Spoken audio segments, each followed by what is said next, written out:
Personal গাড়ি করে বাড়ি পৌঁছে দেবো, তুমি শুধু আমার সাথে চলো।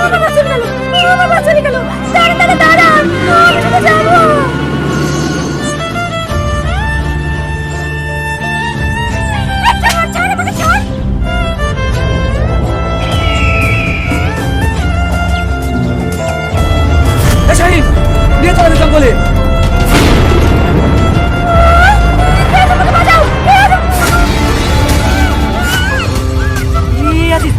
ঘরে কোনো অসুবিধা হবে না তো? না না, আমার চাচা এমএলএ, কোনো অসুবিধা হবে না। বলেকে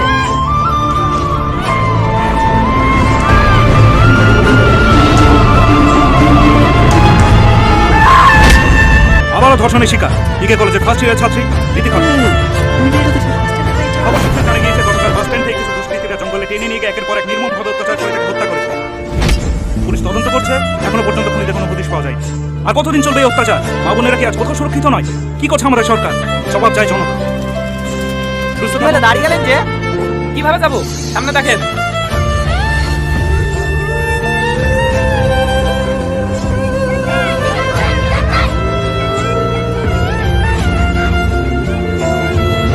এলো তোমার ভাড়া।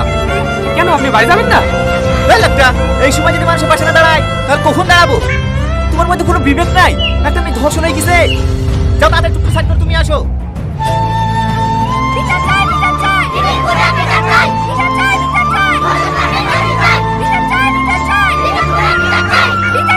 ও দিদি, ওটা একটু দেন না।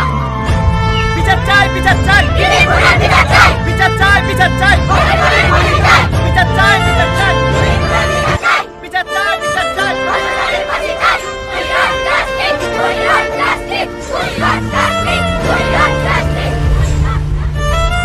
আন্দোলন আজ আন্দোলন করে কি হবে? রনি যদি ছোট ছোট অন্যায়গুলোকে প্রশ্রয় না দিয়ে প্রতিবাদ করতো তাহলে কি আজ আন্দোলন করার কোনো প্রয়োজন হতো?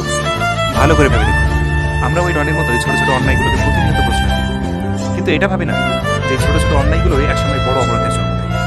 জানেন, আমরা সবসময় নিজেরটাই ভাবি যে ওর সঙ্গে অন্যায় হচ্ছে, আমার তো কিছু হচ্ছে না, কিন্তু যখনই বড় কিছু হয় তখনই আমরা আন্দোলনে নামি। বিচার চাই, বিচার চাই। আসুন, আন্দোলন নয়, আমরা অন্যায়ের প্রতিবাদ করতে শিখি।